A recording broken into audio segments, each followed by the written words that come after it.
नमस्कार मित्रांनो, समर्थ क्लासेस या यूट्यूब चॅनलमध्ये आपल्या सर्वांचं स्वागत आहे। 8वीतील सेकंड टर्म मधील first topic division of polynomial आपण स्टार्ट केला होता। त्यामधील लेक्चर नंबर 6 आहे। यामध्ये आपण divide polynomial by binomial discuss करणार आहोत। मागच्या लेक्चर मध्ये आपण काय डिस्कस केलं होतं की divide polynomial bye monomial. Monomial म्हणजे काय की जेथे एकच टर्म होती, एक टर्म पॉलिनॉमियलला डिवाइड केलं होतं। आता इथं काय डिस्कस करायचं आपल्याला की पॉलिनॉमियलला बायनॉमियलला कसे डिवाइड करायचं। बायनॉमियल म्हणजे काय की जेथे दोन टर्म्स असतात अशाच संख्येने। इथं किती टर्म्स येतात, दोन येतात आणि हा काय एक पॉलिनॉमियल, याला आपल्याला बायनॉमियलला कसं डिवाइड करायचं हे डिस्कस केलं होतं। ज्या पद्धतीने आपण मोनोमियलनं पॉलिनॉमियलला डिवाइड केलं होतं, सेम त्याच पद्धतीनं बायनॉमियलनं पॉलिनॉमियलला डिवाइड करायचंय। मग लक्ष द्या, इकडं काय करणार, x² + 4x + 4 ला कितीने डिवाइड करायचंय, x + 2 ने डिवाइड करायचंय। काय केलं होतं आपण, ज्यावेळेस मोनोमियलने डिवाइड केलं होतं त्यावेळेस या दोघांचा गुणाक या संख्येला कोणत्या संख्येने मल्टिप्लाय केल्यानंतर x² येतं हे चेक केलं होतं। मग सेम त्या पद्धतीने आपण काय करणार, इथं पण x + 2 कोणत्या संख्येला, या संख्येला कोणत्या संख्येने मल्टिप्लाय केल्यानंतर किती आले पाहिजे आपल्याला, इथं x² आले पाहिजे। मग x ला कितीने मल्टिप्लाय केल्यानंतर x² येतील, x ला x ने मल्टिप्लाय केल्यानंतर x² येतील। पण आता हे 2 येतं, या दोघांची मल्टिप्लिकेशन किती होईल, 2 × x + 2x। इथं एक्स्ट्रा काय भेटणार आहेत आपल्याला, 2x, एक पे एक फ्री। मग इथं काय येणार, x न यांचा गुणाकार किती आला, x² + 2x वजाबाकी किती आली, याची वजाबाकी 0 आणि यांची 2x + 2x आणि परत हे 4 खाली आले। आणि आता परत काय करणार, x + 2 ला कोणत्या संख्येने मल्टिप्लाय केल्यानंतर किती आले पाहिजे, आता 2x आले पाहिजे, बरोबर। किती आले पाहिजे, 2x। कितीने मल्टिप्लाय करावं लागेल, 2 ना। मग आता हे x × 2 2x झाले, पण आता हे 2 × 2 किती झाले, 4 + 4। मग किती मिळाले वरती आपल्याला, इथं 2x + 4 आणि वरती कितीचा भाग गेला, +2 न, मायनस यांची वजाबाकी 0 0। इथं क्वोशंट किती आला आपला, क्वोशंट सेम त्याच पद्धतीने लिहायचं। परत क्वोशंट किती आला, x + 2 आणि रिमाइंडर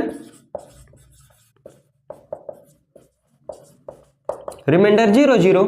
आता एक्झाम्पल नंबर 2 पहा, y² + 24y - 10y² divide by y + 4। आता या एक्झाम्पल पाहण्या अगोदर आता इथं पहा, लक्ष द्या, हा या एक्झाम्पल मध्ये y² किती आहे, 2 आहे आणि y² 4 आहे आणि इथं किती आहे, y² 2 आहे। म्हणजे हा पॉवर डिसेंडिंग ऑर्डर मध्ये नाही। मग त्या अगोदर आपल्याला काही रूल्स बघायचे आहेत। पहा, if the terms in the dividend are not in descending order, write them in descending order. पहिल्यांदा आपल्याला त्याला काय करायचंय, हे जे इंडेक्स आहेत, हे डिव्हिडंड मधले जे इंडेक्स आहेत त्याला आपल्याला अगोदर काय करायचंय, डिसेंडिंग ऑर्डर मध्ये मांडून घ्यायचंय। आणि if any index term is missing, assume the coefficient of that term is to be 0 and complete the descending order। जर त्यामधील एखादी टर्म्स जर मिस असेल, म्हणजे इथं पहा x⁴ y⁴ आहे, पण आता इथं y⁴ पण आहे, पण इथं y⁴ आहे का, नाही। मग त्याचा कोएफिशियंट 0 अज्युम करून आपल्याला त्याला डिसेंडिंग ऑर्डरने कंप्लीट करायचंय।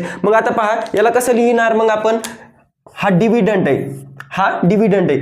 इथं पहा, डिव्हिडंड मध्ये जर याला आपल्याला काय करायचं, डिसेंडिंग ऑर्डरने लिहायचंय। y⁴ आहे, आता इथं y⁴ नाही, म्हणून आपल्याला काय करायचंय, प्लस याचा कोएफिशियंट 0 कन्सिडर करून y⁴ हा इथं लिहायचा आहे, प्लस मायनस 10y² ही इथं आहे आणि शेवटी काय आहे, 24y।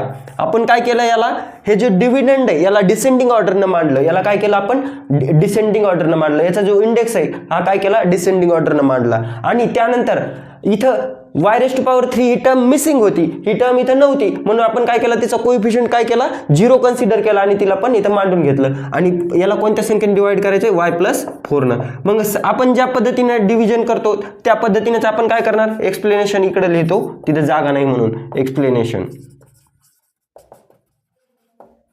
y + 4 या संख्येला मल्टिप्लाय करून आपल्याला आन्सर किती आणायचं आहे, y रेज टू पॉवर 4 आणायचं आहे. किती आणायचं आहे, y रेज टू पॉवर 4. मग काय करणार, y चा पॉवर कितीने रेज करावा लागेल, y रेज टू पॉवर 3 न, y रेज टू पॉवर 3 न, बरोबर आहे. y into y raise to power 3 y raise to power 4 झाला. आणि हा एक पे एक free, 4 into y cube plus 4y cube.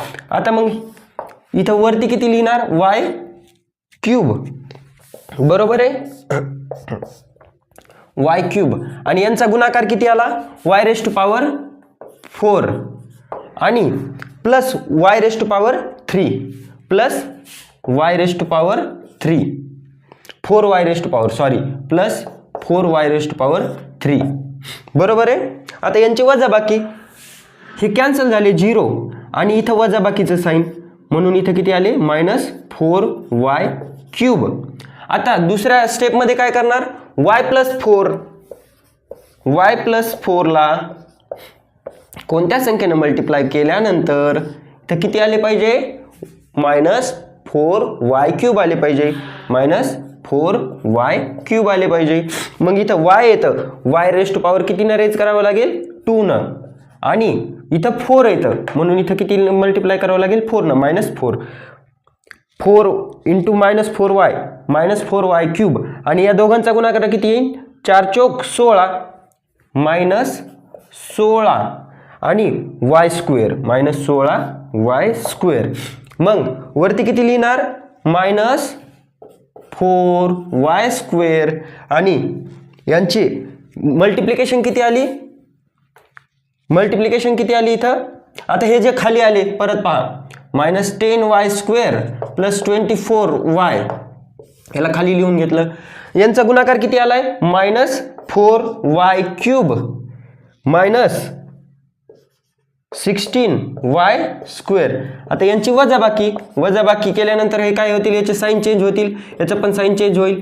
यांची वजाबाकी 0 आणि 16 आणि 10, यांची वजाबाकी किती येईल, 6y स्क्वेअर आणि चिन्ह मोठ्या संख्येचं प्लसचं प्लस. आता परत हे 24y खाली आले, 24y खाली आले.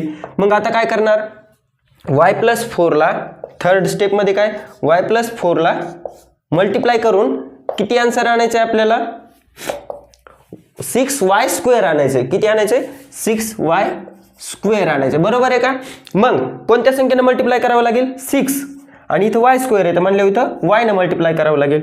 मग 6 इंटू 6y बरोबर 6y स्क्वेअर आणि 4 into 6y is equal to plus 24 sine चौक 24 आणि हे y. वरती किती लिहिणार, प्लस 6y आणि आता यांची वजाबाकी, ही किती लिहिणार, 6y स्क्वेअर प्लस 24y आणि हे वजाबाकीमुळे साइन चेंज होतील या सगळ्यांचे. यांची वजाबाकी 0 0. तर कोइफिशियंट किती आला, इथं कोइफिशियंट किती आला, y cube -4y square plus 6y आणि रिमाइंडर किती आली शेवटी, 0 0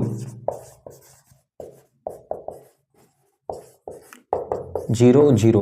या एक्झाम्पल मध्ये आपण नवीन काय केलंय की याचा जो हे जे डिव्हिडंड आहे, या डिव्हिडंडचा जो इंडेक्स आहे हा डिसेंडिंग ऑर्डरनं आपण अगोदर मांडून घेतला आणि ज्या टर्म्स मिसिंग होत्या, फॉर एक्झाम्पल इथं कोणती टर्म मिसिंग होती, y रेज टू पॉवर 3 ही टर्म मिसिंग होती, म्हणून इथं आपण त्याचा कोइफिशियंट 0 कन्सिडर केला आणि त्याला डिसेंडिंग ऑर्डरनं त्याची डिसेंडिंग ऑर्डर कंप्लीट केली आणि मग नंतर डिव्हिजन केलं आपण रेग्युलर पद्धतीनं. डिव्हिजन कसं केलं कळालं, आलं लक्षात.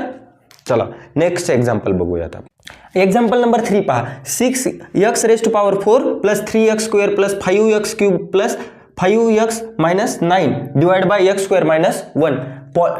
बायनोमियलनं आपल्याला ह्या पॉलिनोमियलला डिवाइड करायचं आहे. मग आपला नियम काय सांगतो, नियम अगोदर पहा, नियम काय सांगतो, याला अगोदर काय करायचं, डिसेंडिंग ऑर्डरनं मांडून घ्यायचे. पहा डिसेंडिंग ऑर्डरनं आहे का, हा नाही. याला अगोदर फर्स्ट नंबरला लिहिणार, त्याच्यानंतर हा 2 नंबरला लिहिणार, त्याच्यानंतर याचं पॉवर 3 हा 3 नंबरला लिहिणार, हा 4 नंबरला आणि हा शेवटी सर्वात.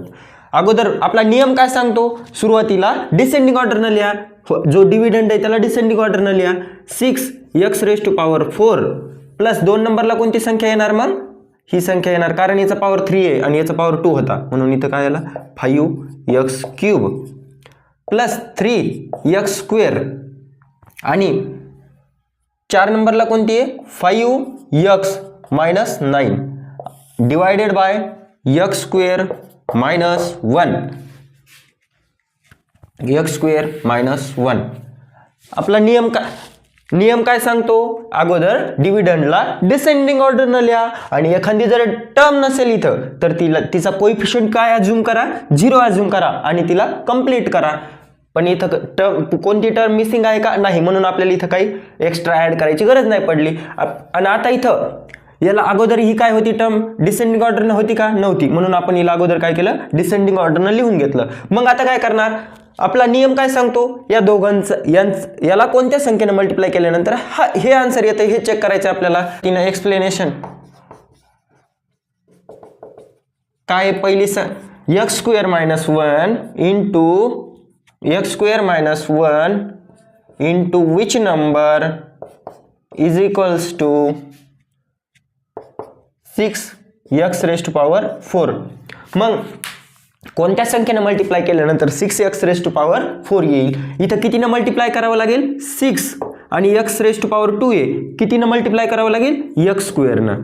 मग किती आलं 6 x⁴ हे x² आणि हा x² x⁴. पण आता एक पे एक फ्री मध्ये यांची पण मल्टिप्लिकेशन होईल पुन्हा मायनस हे दोघांचा गुणाकार किती येईल 6x². बरोबर आहे.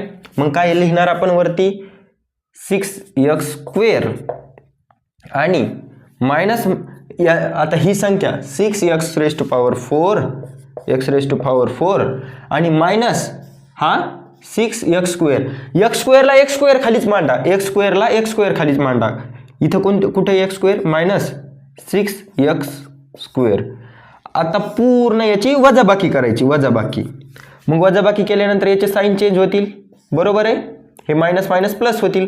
मग यांची 0 आली आणि इथं किती आले हे 5x⁴ जशाला तसे खाली आले आणि यांची ॲडिशन किती आली प्लस 9x². बरोबर आहे.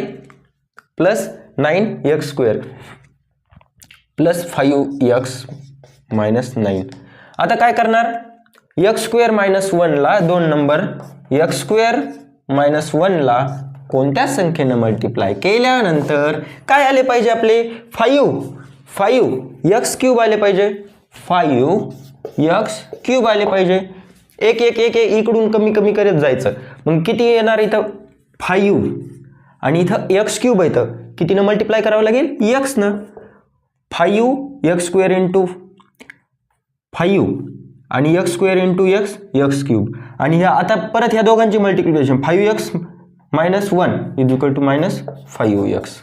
मग काय येतील इथं वरती किती आले प्लस 5x आणि त्यांची मल्टिप्लिकेशन किती आली ही मल्टिप्लिकेशन 5x³ मायनस 5x.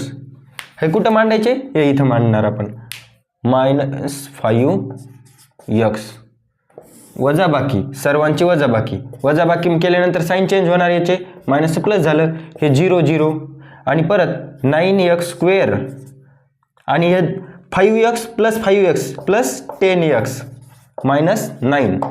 आता परत काय करणार x² थर्ड स्टेपमध्ये x² - 1 ला कोणत्या संख्येने मल्टिप्लाय केल्यानंतर 9x² येतील हे चेक करणार.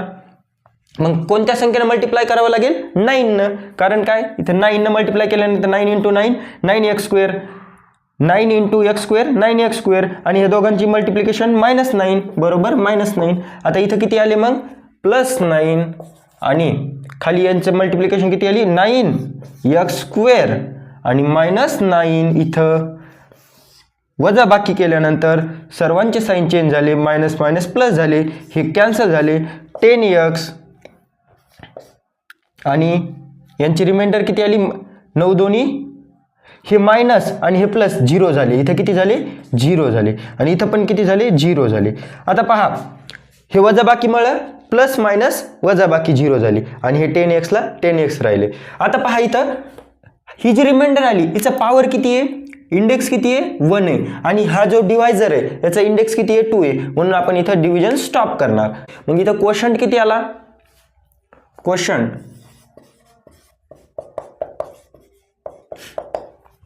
6x⁻² प्लस 5x प्लस 9 आणि रिमाइंडर किती आली शेवटी 10x. Reminder 10x.